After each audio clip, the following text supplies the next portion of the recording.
Le geste était devenu réflexe. Des mains qui s'entrelacent et se frottent, purifiées à la mousse de savon et à de l'eau claire. Avec le coronavirus, garder ses mains propres était devenu une affaire de vie ou de mort, et en termes de sensibilisation, difficile de faire mieux. La population y allait donc de bon gré, se lavant les mains à en perdre ses empreintes. Si le gouvernement, froissé cordes vocales, a crié que la menace n'est pas encore écartée, la peur du virus et la prudence qui l'accompagnait lui opposent aujourd'hui une sourde oreille éloquente. Seaux, bidons et autres nécessités d'usage qui avaient rejoint le décor disparaissent peu à peu. Les devantures de bars, de boutiques ou des bâtiments publics ont retrouvé leur apparat naturel, débarrassés de ces encombres passages.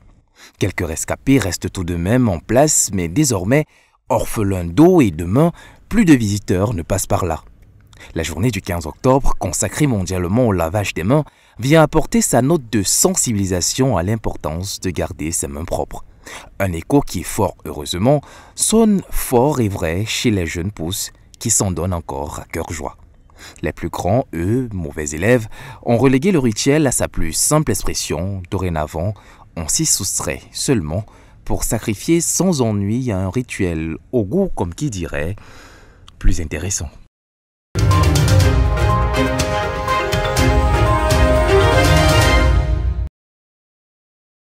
Dès ce jeudi 15 octobre 2020, la douane camerounaise va procéder à une nouvelle manière de collecter certains droits sur l'acquisition des téléphones portables ou de tablettes. Ces appareils numériques seront taxés 33% de leur valeur de sortie d'usine une fois activés en territoire camerounais et les droits seront directement payés par l'utilisateur. Pour les commerçants comme Clotaire, la mesure est respectée. L'État a sorti sa loi. Nous sommes obligés de nous aligner sur la loi parce qu'on ne peut pas combattre l'État. Sauf que plusieurs inquiétudes se posent, raison pour laquelle il tarde à ravitailler sa boutique. Nous n'avons pu acheter le téléphone parce qu'on ne savait pas, vous voyez, le comptoir est vide. On ne savait pas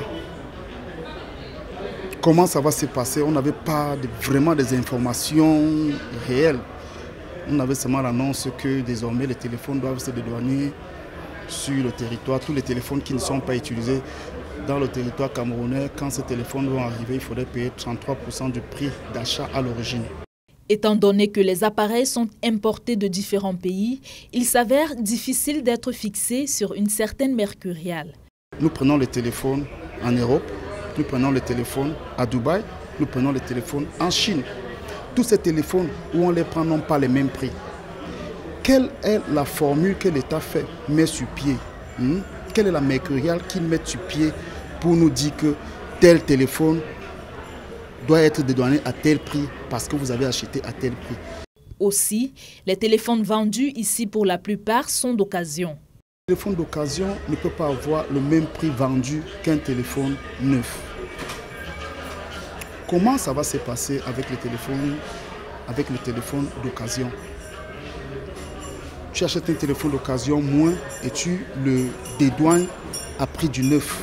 Autre préoccupation, le discours à tenir au client pour que ce dernier s'emploie à la mesure. Parfois, il y a des gens qui achètent des téléphones qui vont même jusqu'à 800 000. Les iPhones qui coûtent excessivement cher, les téléphones qui vont dans les 600 000. Quand ils vont calculer l'argent de la douane, je ne sais pas s'ils vont... Il y a des gens qui achètent des téléphones. Oui, s'ils vont encore vouloir prendre les téléphones de haute gamme. En attendant de véritablement comprendre de quoi il est question autour de cette taxe, Clotaire nous révèle que le marché des téléphones et tablettes va vivre un temps mort indubitable.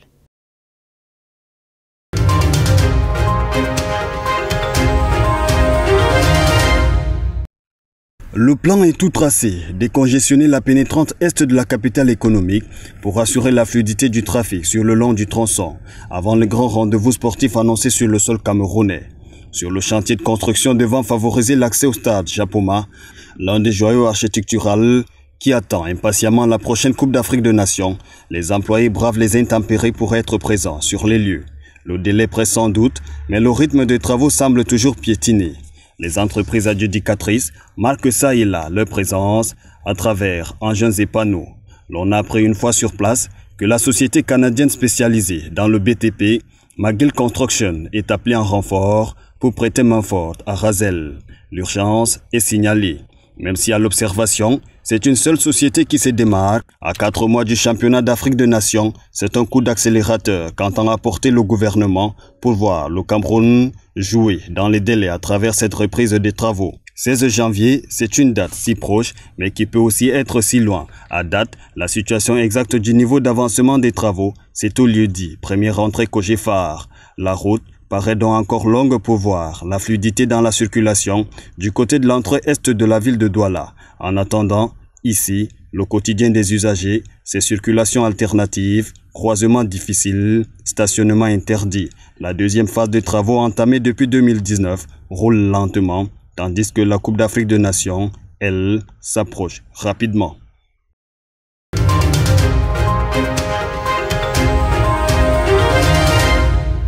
Aspergés d'eau à tour de rôle par l'élite locale, ces bus communautaires de Bertoua ont été baptisés à l'esplanade du service du gouverneur de la région de l'Est récemment. Un moyen de locomotion qui est né d'un partenariat entre la mairie et l'agence de voyage Overline. Le constat était simple, c'est qu'on a constaté qu'à Bertoua, il n'y avait pas un moyen de transport moderne. Et il n'y avait que les motos. Et vous savez ce que les motos font avec les accidents, les agressions et tout d'autres mots que vous connaissez. Donc on a trouvé avec ce partenaire un moyen plus sûr, un moyen plus sécurisé. Et c'est ça que nous faisons aujourd'hui. Ces bus qui vont améliorer le quotidien des populations de cette localité. Overline a mis à votre disposition, à la disposition de la population, ces bus neufs. Et pour le moment, nous avons 4 bus. Chaque matin qui vont commencer, 2 vont commencer du côté de Bonis, 2 de Mandjou. Et la priorité le matin, c'est les élèves. Ils sont aussi une valeur ajoutée sur les moyens de transport qui existent déjà dans la ville.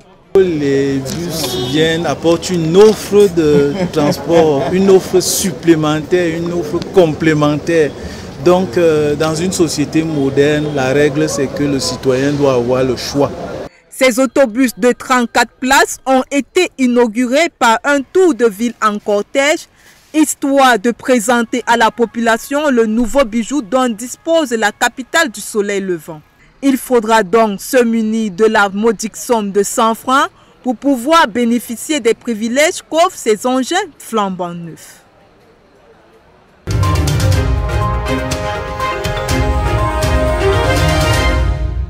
Assurer un bon déroulement de la rentrée scolaire en cours, dresser le bilan de celle achevée, outiller les chefs d'établissement pour une gestion efficace de l'année scolaire 2020-2021, définir les stratégies pour produire des documents périodiques de qualité à temps, entre autres, voilà quelques réflexions qui ont meublé la réunion sectorielle pour la rentrée scolaire 2020-2021 dans le département du Mungo ce jeudi 15 octobre dans la salle de Léniège de Konsamba.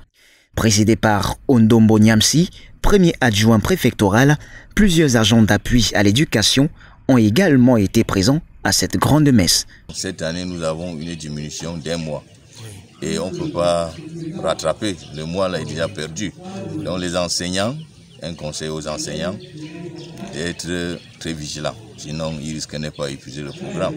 Tout que les enfants vont aller en congé à la fin du mois de décembre, le 23 décembre, pardon. Séance tenante, les instructions ont été données tant sur le plan administratif, pédagogique, financier que sur le plan sanitaire.